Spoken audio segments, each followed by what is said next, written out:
하나님이 지금 모세를 파라오에게 이제 보내셨어요. 8절에 아브라함과 이삭과 야곱과 한 약속을 이루시겠다 하시면서 이스라엘 백성을 이제 이집트에서 내보내려고 지금 하시는 거거든요. 3절에 보니까 이렇게 얘기하죠. 내가 아브라함과 이삭과 야곱에게 전능의 하나님으로 나타났으나 나의 이름을 여호와로는 그들에게 알리지 아니하였다고 얘기를 하고 있는 거예요. 이 얘기는 뭐냐면 이전에는 하나님이 역사와 목적을 약속하시고 그 일을 이제 준비하셨다는 거예요. 그 모든 과정들을 준비하셨죠. 그때는 이방 민족들이 아니면 세계에 있는 사람들이 여호와 하나님을 알지 못했거든요. 하지만 이제 하나님이 자신이 역사와 구원의 주인이 되시며 통치자 되심을 또 약속을 이루시는 분이신 것을 이 출애굽 사건을 통해서 알리시겠다고 하는 거예요. 저번 주에 이제 말씀한 것처럼 여호와라는 호칭은 스스로 있는 자와 뜻을 같이 하잖아요. 그러니까 역사와 결론의 주인으로서 언제나 어느 곳에서나 통치하시는 하나님이 이제 세상의 역사와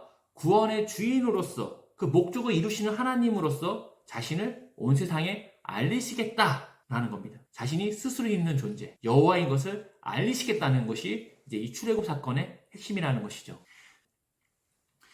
하지만 하나님이 역사의 주인이 되시고 또 이제 목적을 이루시는 분인데 하나님이 자기 백성을 부르고자 하시니 5장 22절에 보니까 어떤 일이 생깁니까? 더 많은 학대를 당하고 하나님의 구원이 어떻게 되냐면 더 멀어지는 것 같은 일들이 생긴다는 거예요. 솔직히 당황스럽죠. 현실이 더 어려워지고 하나님의 하나님 되심을 확인할 수 있는 길들이 점점 사라진다는 겁니다. 하나님이 작정을 했으면 돼야 되는데 안 된다는 거예요. 이것은 두 개의 세력이 두 개의 세상이 충돌하는 거죠. 이집트는 당시에는 막강한 제국이었어요. 이 시대의 사고와 문화와 가치에서 이집트가 막강하다는 것은 뭐냐면 이집트의 신들이 가장 강하다는 것을 말하거든요. 파라오는 그 신들 가운데 하나였어요. 그러니까 이 막강한 이집트의 신이었거든요. 파라오 자신이. 그러니까 파라오는 막강한 신이기 때문에 어떤 신이 와서 말하든 아니면 뭐 히브리인들의 신이 짓거리든 말든 그 말을 들을 이유가 없는 겁니다. 때문에 파라오는 지금 모세와 아론의 말을 따라서 이스라엘을 내보내기보다는 노동의 강도를 심하게 하는 거죠. 괘씸죄 같은 것이죠. 5장 21절에 보면 이스라엘 백성들이 누구를 원망합니까? 모세와 아론을 원망하는 거예요. 당연한 거죠. 하나님은 자신의 역사와 결론의 주인으로서 인도하고 계심을 알리고자 출애굽을 하고자 하셨지만 첫째는 뭐냐면 좀 늦은 감이 있어요. 400년이었잖아요. 너무 늦었죠, 사실은. 둘째는 뭐냐면 되는 일이 없어요. 고난이 더 심해졌죠. 셋째는 뭐냐면 파라오나 이스라엘 백성들의 공감이나 지지를 전혀 받지 못하고 있다는 거예요. 마치 하나님 혼자 난리를 치시고 모세 혼자 어쩔 수 없이 가서 얘기를 하는 그런 분위기인 거죠. 할 수 없는 분위기. 하나님이 허락하시고 진행을 하신다면 다 이미 준비가 되어 있어서 모세가 한마디 하면 사람들이 감동하고 동의할 것이라 생각하지만 그렇지 않다는 거예요. 여전히 이스라엘 백성들은 자신들의 주인, 자신들의 세계와 역사와 결론은 누구에게 있냐면 파라오에게 있는 거예요. 파라오의 세계에서 파라오의 가치와 파라오의 명령에 따라 그 결과가 현실이 바뀐다는 겁니다. 파라오가 말 한마디 했더니 고난이 더 심해지잖아요. 5장 21절에 보면 이스라엘의 원망을 한번 지사님이 읽어주시죠. 그들에게 이르되 너희가 우리를 바로의 눈과 그의 신하의 눈에 미운 것이 되게 하고 그들의 손에 칼을 주어 우리를 죽이게 하는도다. 여호와는 너희를 살피시고 판단하시기를 원하노라. 이스라엘 백성들이 지금 하나님을 전혀 모르는 거 아니에요. 여호와라고 얘기를 하잖아요.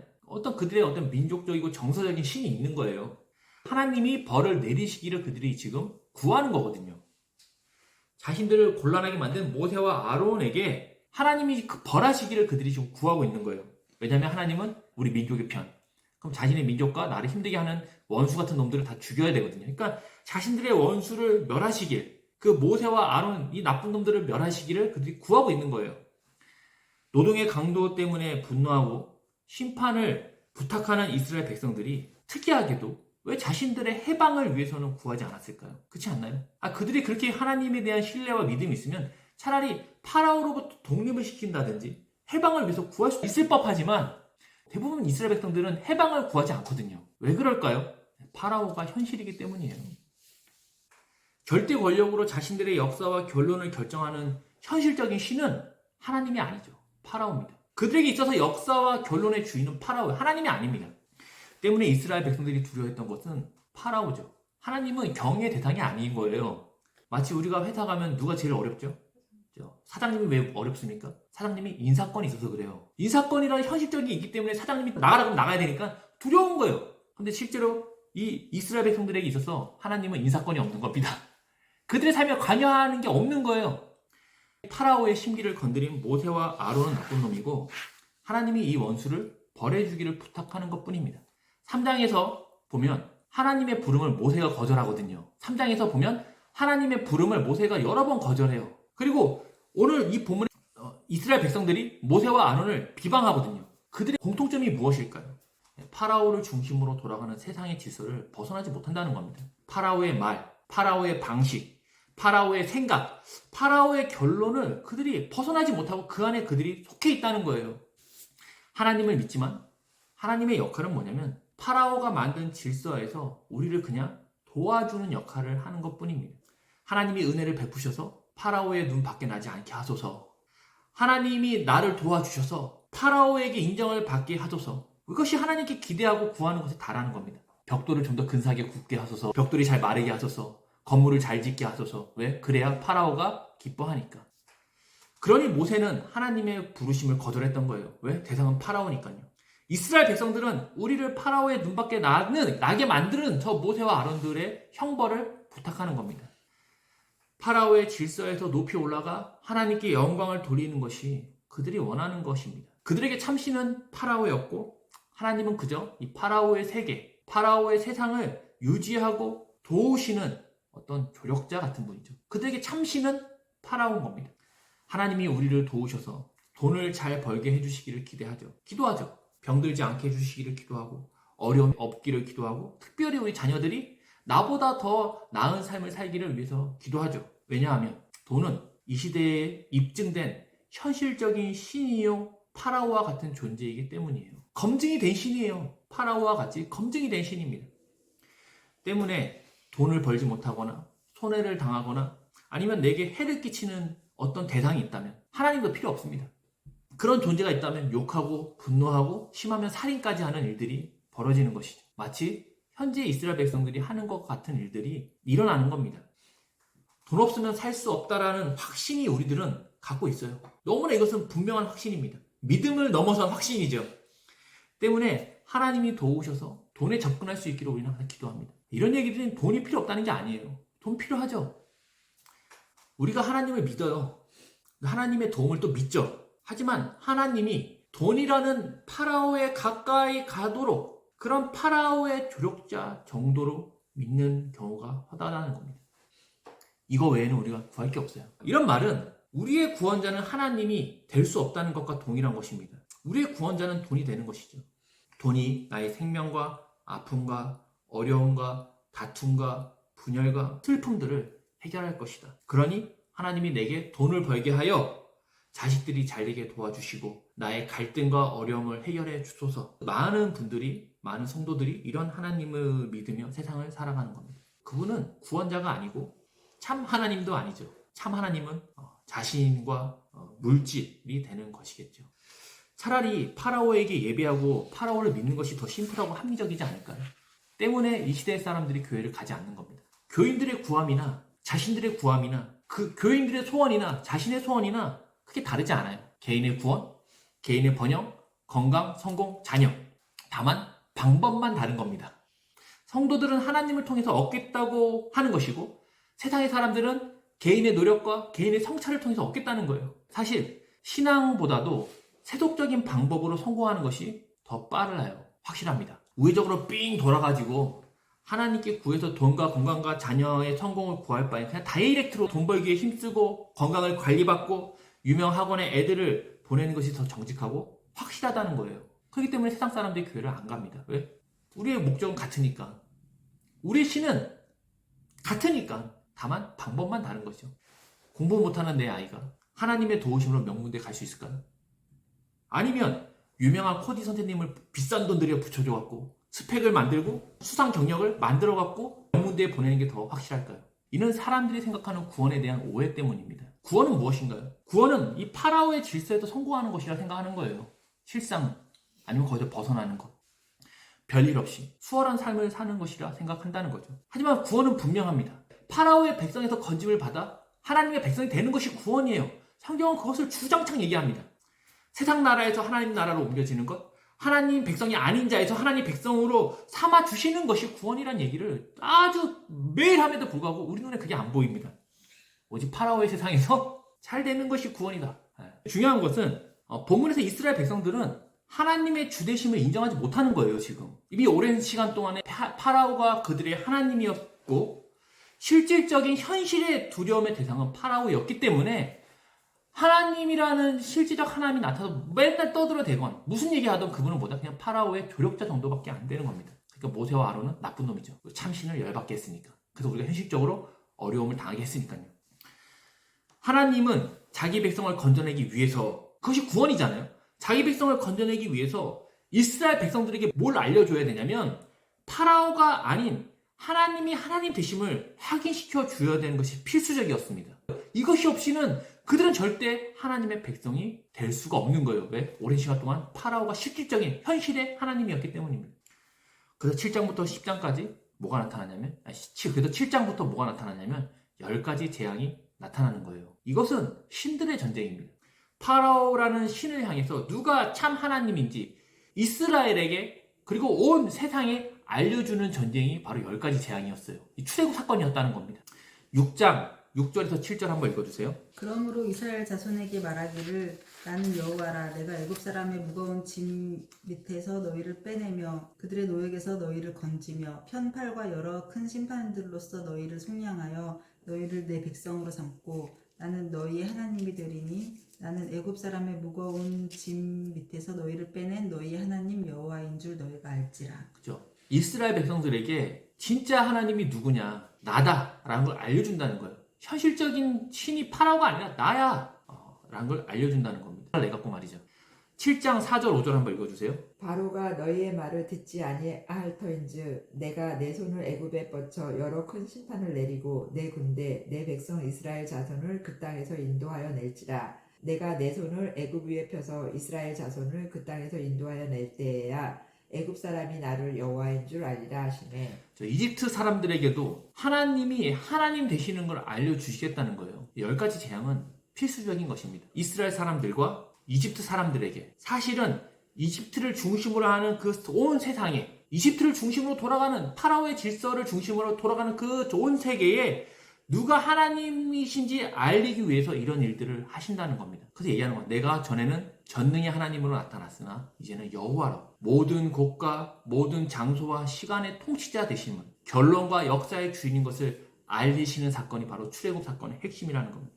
삶에 깊이 뿌리 내려져 있고 너무나 자연스럽고 당연하게 반응하고 나타나는 파라오라는 질서와 가치와 세상에서 끄집어내서 하나님의 질서와 세상에 거하는 백성으로 삼겠다는 거예요. 그러기 위해서는 10가지 재앙을 보여주실 수밖에 없는 거예요. 왜? 그래야 내가 하나님인 걸 그들이 알기 때문입니다. 그분이 여호와, 모든 만물의 시작과 역사의 주인인 것을 알기 시작하기 때문이라는 거죠.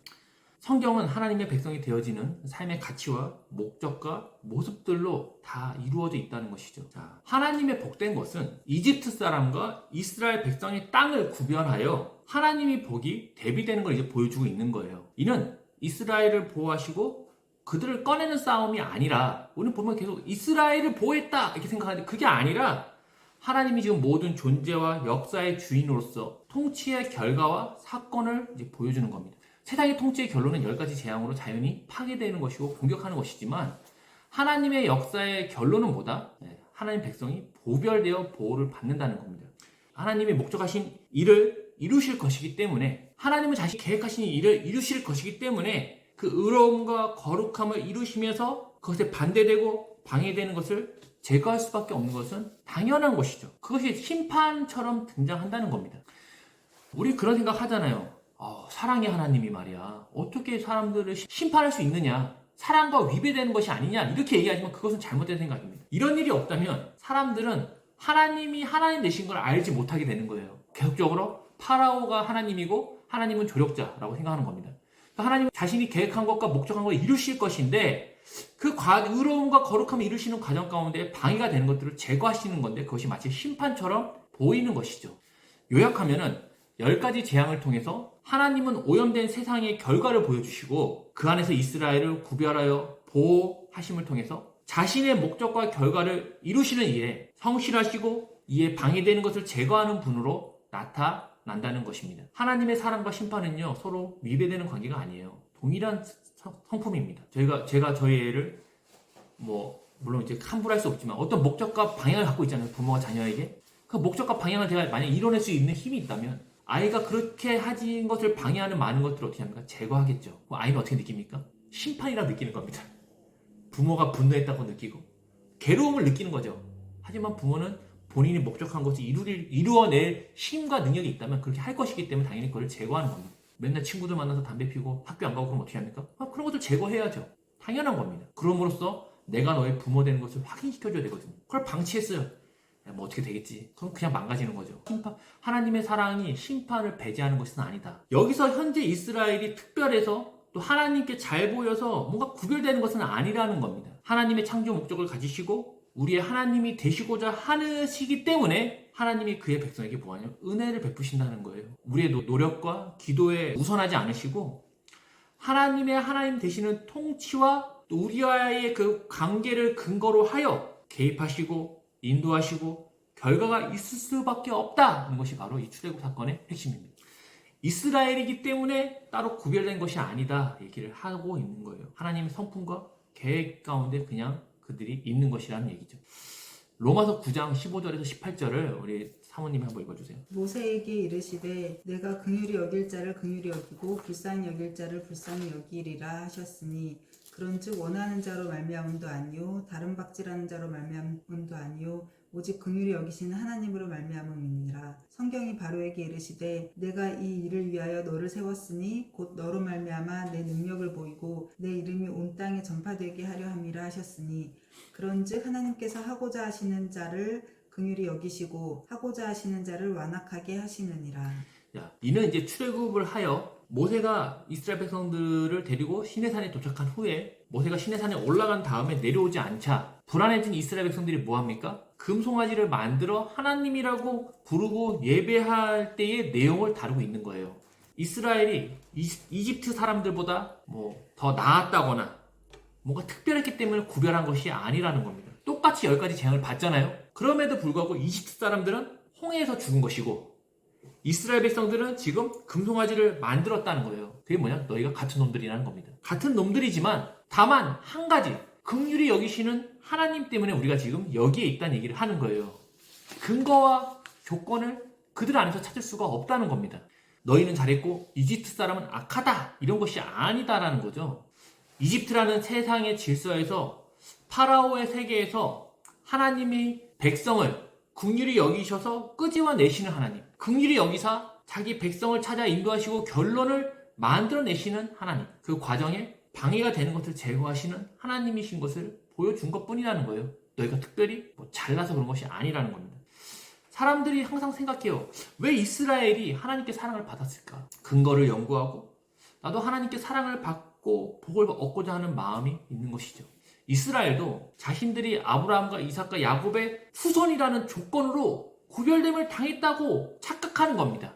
자신들과 이집트 사람들이 구별을 당하고 심판을 받지 않은 근거를 모두가 설명을 하고 싶은 겁니다. 그러다 보니까 봐라, 우리가 아브라함과 이삭과 야곱의 후손 아니냐. 하나님의 긍휼히 여기시고자 하는 자를 긍휼히 여기시는 분이라는 거예요. 이것은 복불복이 아니에요. 그럼 하나님이 나는 긍휼히 여기고 쟤는 긍휼히 여기지 않냐. 이런 얘기가 아니라 온 세상을 향한 하나님의 마음, 역사를 끌어가는 이유시라는 겁니다. 사람의 행위에 근거하여 보호주시거나 백성을 삼은 것이 아니라 긍휼히 여기심으로 이 온 세상을 하나님의 역사로, 결과로 끌어가신다는 것이죠. 하지만 우리는 누가 복을 받았다든지 기도의 응답을 받았다든지 아니면 내게 어려움이 생겼다든지 내가 기도 응답을 받지 못할 경우에는 항상 근거를 찾습니다. 누구에서? 자신 안에서 그걸 찾는 거예요. 저 사람은 뭔가 다른 것이 있기 때문에 복을 받고 응답을 받았을 것이다. 나는 무슨 죄를 졌길래 인생이 이런 것이냐. 또 우리도 항상 그런 것들이 기본적으로 내재되어 있으니까 어떻게 합니까? 힘든 일이 생기면 전생에 무슨 죄를 졌길래 이렇게 되냐는 얘기를 하는 거예요. 지금의 죄를 찾지 못하면 전생의 죄까지 찾아야 되는 것까지 가는 거예요. 왜? 근거가 없으니까. 나 좀 특별히 나쁜 거 안 했는데 어려운 일이 생기면 결국 전생까지 가는 겁니다. 사람이 나이를 먹으면 먹을수록 순수함을 잃어버리는 것 같습니다. 그러니까 사랑이 순수함이 없어지는 것이죠. 하나님을 향한 사랑도 시간이 흘러갈수록 계속 근거를 마련하고 싶어 하는 겁니다. 저는 삶이 고되고 삶이 녹록치 않기 때문에 이런 일들이 일어난다고 생각이 들어요. 저는 그 청춘 멜로 드라마를 참 좋아하거든요. 중요한 건 청춘 멜로만 아니라 청춘 멜로 드라마를 좋아해요. 30대나 40대 아니면 뭐 전쟁과 사랑 이런 거 싫어해요. 청춘이 10대와 20대의 사랑 이야기를 참 좋아합니다. 왜냐하면 순수함을 볼 수 있어서 그래요. 너는 차가 외제차니까 좋아. 너는 돈이 많아서 좋아. 너 직장이 대기업이니까 좋아. 이런 것이 아니라 그냥 감성적이고 느낌으로 사랑하는 것이죠. 어른들이 보면 철없고 풋사랑 같은 거지만 실제로 보면 그것이 순수한 겁니다. 왜 10대와 20대의 사랑이 순수하고 유치할 수 있을까요? 책임질 게 없어서 그런 거겠죠. 부모가 집도 제공하고 용돈도 주고 교육도 시켜주고 의식주를 제공하기 때문에 그때는 순수함으로 울고 웃고 사랑하고 헤어지고 할 수 있는 것이죠. 이렇게 순수했던 사랑도 결혼을 하거나 30대 중반을 넘어가면 조건과 근거를 요구하기 시작한다는 겁니다. 결혼하면 뭐 해줄 거야? 내게 해줄 수 있는 게 뭐냐? 앞으로 뭐 해줄 것이냐? 그렇게 근거와 원인을 조건으로 사랑하기 시작하면 싸움이 시작되는 겁니다. 사랑의 근거를 요구하기 때문이죠. 그들도 한때는 누구보다 순수하게 사랑하고 연애했지만 내가 더 희생했다. 내가 뭔가 더 했다. 누구는 더 했다더라가 들어오면 근거가 들어오면 서운함이 시작이 되는 겁니다. 그래서 제가 이렇게 청춘 멜로 드라마를 보니까 결론은 항상 같아요. 그 순수함을 유지시키기 위해서 젊은 청춘의 남녀는 항상 좋은 직장에 다니고요. 다 성공했고요. 그리고 집도 있어요. 그러니까 이게 뭔가 근거를 이미 다 마련해 놓음으로써 오로지 순수하게 사랑으로 갈등하다 결혼했어요? 으로 끝나는 게 대부분 청춘 멜로 드라마의 결론입니다. 근데 그게 그렇게 좋더라고요. 근데 우리도 하나님을 이런 식으로 사랑한다는 것이죠. 조건이 많이 따라와요. 순수함보다도 하나님이 내게 뭘 해줄 것이냐, 아니면 내가 어떻게 해야, 어떤 근거를 마련해야 뭘 받을 것이냐에 있다는 것이죠. 그래서 하나님을 사랑하고 하나님을 믿기보다는 앞에 항상 뭔가 많이 붙어 있어요. 복 주시는 하나님을 믿는다. 치유하시는 하나님을 믿는다. 자녀를 인도하시는 하나님을 믿는다. 뭐가 붙어 있다는 것이죠. 하나님 자체에 대한 순수성과 뭔가 믿음보다도 뭔가 앞에 수식된 나에게 뭔가 줄 수 있는, 만약 주실 것이 없으면 나도 국물도 없는 겁니다. 노습이죠. 국물이 없어요. 하나님께도 줘야지. 우리가 뭘 잃어버려서 그러냐면 하나님이 어떤 분인지를 우리가 잊어버려서 그런 겁니다. 하나님이 세상의 질서와 결론에서 나를 끄집어내서 하나님의 결론과 역사로 만들어낸 하나님의 백성이 되게 하시고, 그 역사를 성도 나를 위해서 이끌어가고 계시면, 그리고 나를 긍휼히 여기는 분이시라면 의로움과 거룩함과 신실함으로 결론을 이루어내시는 분이시라는 것이죠. 저는 하나님을 좀 더 순수하게 사랑하고 싶은 마음이 있습니다. 그분에 대한 믿음이 필요한 거죠. 믿음은 그겁니다. 하나님은 역사와 결론을 책임지시고 나를 바르게 하신다. 뭘 줄 것이냐, 뭘 해결해 줄 것이냐, 물론 도움도 구하고 주실 것을 믿지만 그 방법과 과정과 결과는 하나님의 몫이라는 것이죠. 근데 우리는 항상 뭐가 들어오냐면 결과에 꼭 내가 개입돼서 내가 원하는 결과와 방향과 목적이 되지 않으면, 그 근거와 조건이 마련되지 않으면 나도 싫고 하나님도 싫은 겁니다. 그러니까 맨날 싸우는 거죠. 우리 안에 근거를 찾는 당당함이나 조건을 확인하는 사랑이 아니라 나를 자녀로 삼으신, 백성으로 삼으신 그 하나님을 사랑하고 싶은 겁니다. 그러면 내 삶의 문제나 현실이 그대로 있고 어려움이 그대로 있고 계속될까봐 두렵진 않으신가요? 하나님이 역사와 결론의 주인으로 좋은 분이시라는 것을 우리가 기억을 해야 합니다. 하나님은 자기를 위해서, 하나님을 위해서 우리를 막 도구화시키고 악용하는 분이 아니라는 거죠. 오히려 우리를 위해서 역사를 끌어가는 분이라는 것을 우리가 기억해야 됩니다. 그러니 우리는 부끄러움이나 부족함이 있을지라도 하나님께도 나갈 수 있는 겁니다. 왜? 하나님은 하나님이시니까요. 그분이 우리의 현실을 결코 곤란과 마음과 사망으로 하지 않으신다는 얘기를 수도 없이 함에도 불구하고 우리는 계속 그걸 통해서 뭔가를 확인하고 싶어하고, 우리도 계속 뭔가 근거를 마련하여 하나님께 나아가려고 한다는 것이죠. 그 안에 뭐가 없냐? 하나님의 하나님 되심이 계속 없는 것입니다. 우리를 세상에서 불러내어 백성 삼으신 하나님이 우리를 위한 결론과 역사를 만들어 가고 계신 것을 성경이, 그리고 역사가 이미 오랜 시간 동안 증명을 했으니 우리도 하나님을 믿음으로 하루하루가 의미가 있고 오늘의 내게 어려움이라 느껴지는 것 자체가 괜찮음이 되고 가치가 있음을 알므로 또 믿음으로 사는 우리가 되었으면 좋겠습니다. 아멘. 아멘.